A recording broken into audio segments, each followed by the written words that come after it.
So this is the heat reservoir or the heat source at temperature T1, and this is the outside ambient atmosphere or the surrounding atmosphere at temperature T0, and T1 is greater than T0. So we have a cylinder here which is filled with the same atmospheric gas, which we consider as the ideal gas, which is at the ambient temperature T0 and the ambient pressure P0. So on the Earth's surface it will be like the one standard atmosphere pressure.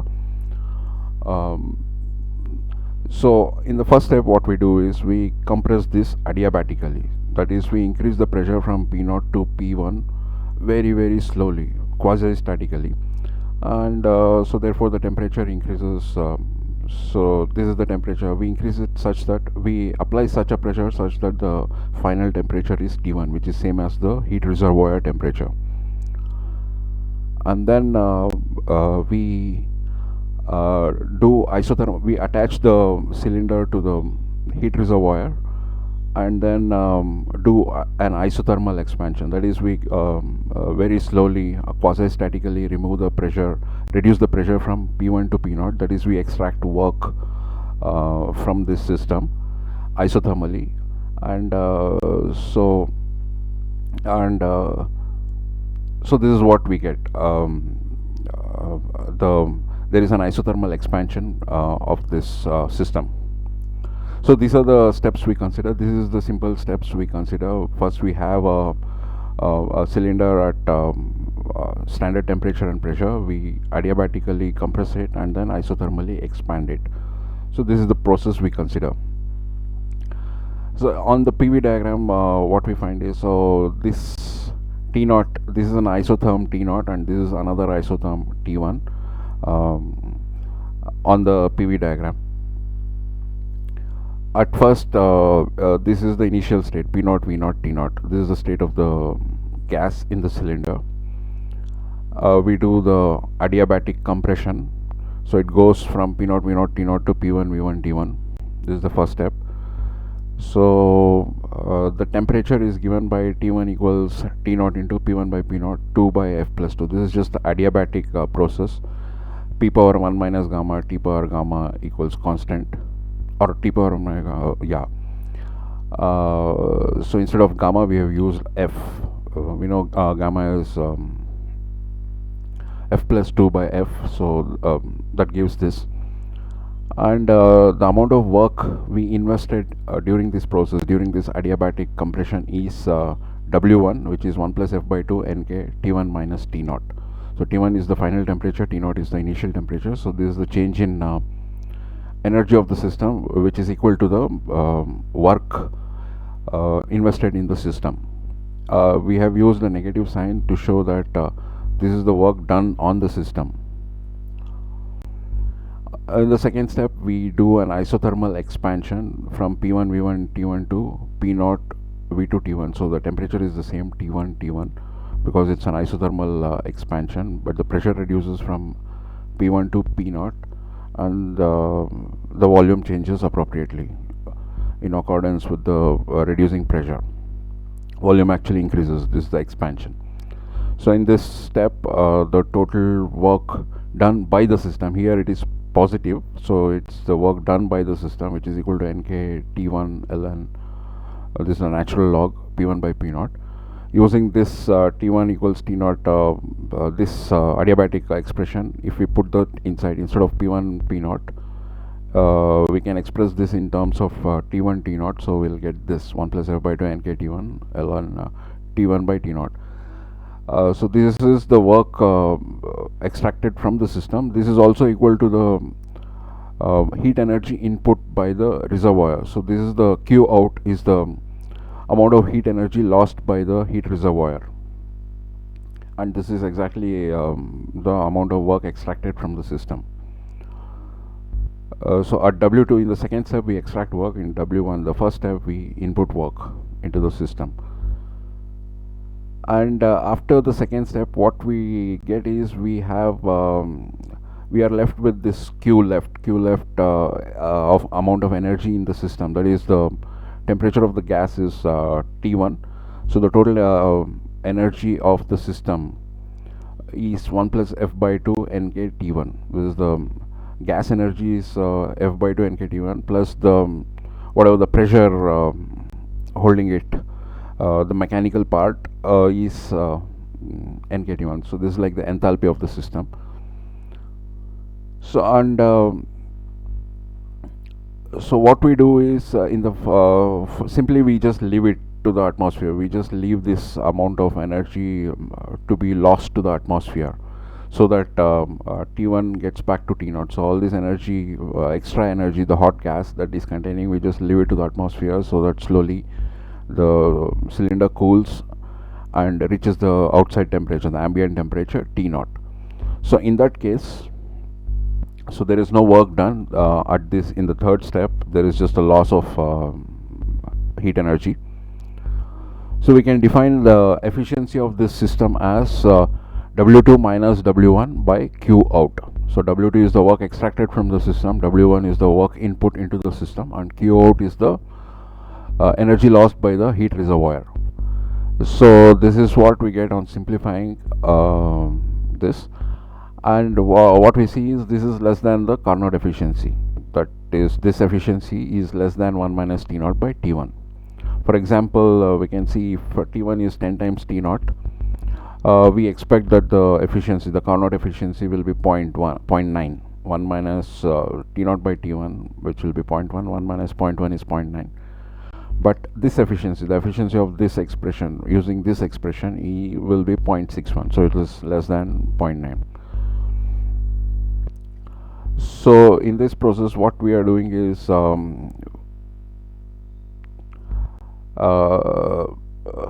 basically the whatever the energy left over in this, there is some energy left over here at the end of this isothermal expansion, which is 1 plus F by 2 Nk T1.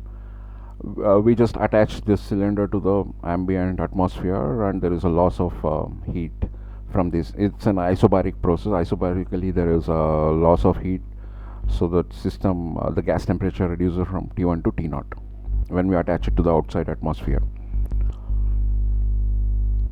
So the so we saw in the previous slide that this is the efficiency of the system. But in another way, we could extract whatever the maximum work possible from this system, from this cylinder.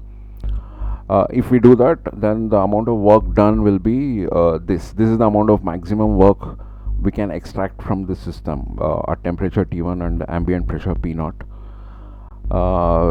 which will be W3. In the third step, if we do not lose it to the atmosphere and extract the maximum possible work from this system, then this is the maximum possible work. W3 equals 1 plus F by 2 Nk T1 minus T0 minus 1 plus F by 2 Nk T0 ln T1 by T0. So the redefine, if we use this extra work to in the efficiency expression, so the new efficiency expression will be W3 plus W2 minus W1 divided by Q out. So in the previous step, when we lost all the energy to the atmosphere, it was just W2 minus W1. Now there is one extra term W3, which is the extra work extracted. So if we do that, W3 plus W2 minus W1, well, we get the actual Carnot efficiency if we end up extracting the maximum possible work instead of losing the energy to the atmosphere. In another way, what we can do is, instead of attaching it to the ambient this final step after this isothermal expansion, instead of attaching it to the atmosphere, we could just attach it to the heat reservoir. There is temperature T1, we could just attach, and the heat reservoir is at temperature T1. This gas is at temperature T1. We could just attach it either as a closed cylinder or at pressure P0 or whatever. We could just attach it, this temperature T1 gas, to the heat reservoir. So there is no so this basically there is an extra energy that is added to the reservoir at this step. This energy is neither lost to the atmosphere, nor we are extracting work from this at the final step. We are just attaching it to the heat reservoir itself. So in this step, what happens is there is basically a constant flow of particles from the atmosphere and into the reservoir. So we are constantly adding particles in this step. This is not a cycle, it's just that we fill the gas first with the ambient atmospheric particles, then we do adiabatic compression, then we do isothermal expansion, and at the end of this isothermal expansion we just leave this cylinder attached to the reservoir itself. We do not take it out or do anything else, we just leave it. So in this case we will be adding energy into the heat reservoir. So basically some extra energy, this Q0, which is the energy which was there initially in the cylinder in the initial state, 1 plus F by 2 nk T naught, is also added to the reservoir. So the adiabatic compression and isothermal expansion is the same. What happens in the third step is there is no cycle, there is no connection here. It's just that this amount of energy Q left is just added to the reservoir, or it is fed to the reservoir, and this is the amount of energy. So now it becomes Q in, because we are adding energy back into the reservoir. So Q out was the energy that we extracted from the reservoir, and Q in is the energy that we are adding back to the reservoir. So here if we now define the Carnot efficiency, the Carnot efficiency will be W2 minus W1, that is the work extracted is W2, work input is W1, W2 minus W1. Q out is the work, is the heat energy extracted or given out by the heat reservoir, and Q in is the heat energy that we put back into the heat reservoir. So this Carnot efficiency will be defined as W2 minus W1 by Q out minus Q in. So it turns out that this will the Carnot efficiency, whatever by this definition, will always be over unity. It's always greater than 1, because of this extra T naught that is there. So this is minus of T1 minus T naught. This minus T1 is same as minus T1, and minus of minus is plus T naught. So there will be 1 plus T naught extra term here on simplification, and this will be always greater than 1. And for example, if T1 is E times T naught, that is the E is the exponent of the natural logarithm, or the base of the natural logarithm. If T1 is E times T naught, then this base becomes 0, and so the Carnot, the efficiency by Carnot definition will become infinite. Well, this is wrong, because we cannot have over unity efficiency. We cannot get more work than the amount of energy input, and this discrepancy is because we are not counting the amount of energy provided by the surrounding atmosphere. So in this process what happens is, even the not only the heat provided by the reservoir, even the heat provided by the atmosphere or the outside surrounding, that T naught, whatever the temperature T naught, the lower temperature, even that contributes to the total heat energy. So what we need to do is, instead of defining efficiency of as Q out minus this total energy, extra heat energy that is going into the system as Q out minus Q in, we should add this extra term which is the heat provided by the surrounding atmosphere. So by this definition it becomes W2 minus W1. This is the amount total work, effective work extracted from the system, and this is the total amount of heat energy provided by the reservoir and the surrounding system together. So by this definition, W2 minus W1 divided by Q out minus Q in plus this 1 plus F by 2 nk T naught, we get efficiency is 1. So this is 100% efficiency. So basically what is that if we are instead of losing this energy at this final step, or instead of extracting maximum work, if we just attach this temperature T1 to the heat reservoir itself, then the efficiency is 100%. That is, we are getting as much work from the system as we as the amount of heat energy utilized. So Q out minus Q in plus 1 plus F by 2 nk T naught will be the amount of heat energy output from the system and the surrounding, or the reservoir and the surrounding, and W2 minus W1 will be the amount of work extracted from the system. They are absolutely equal.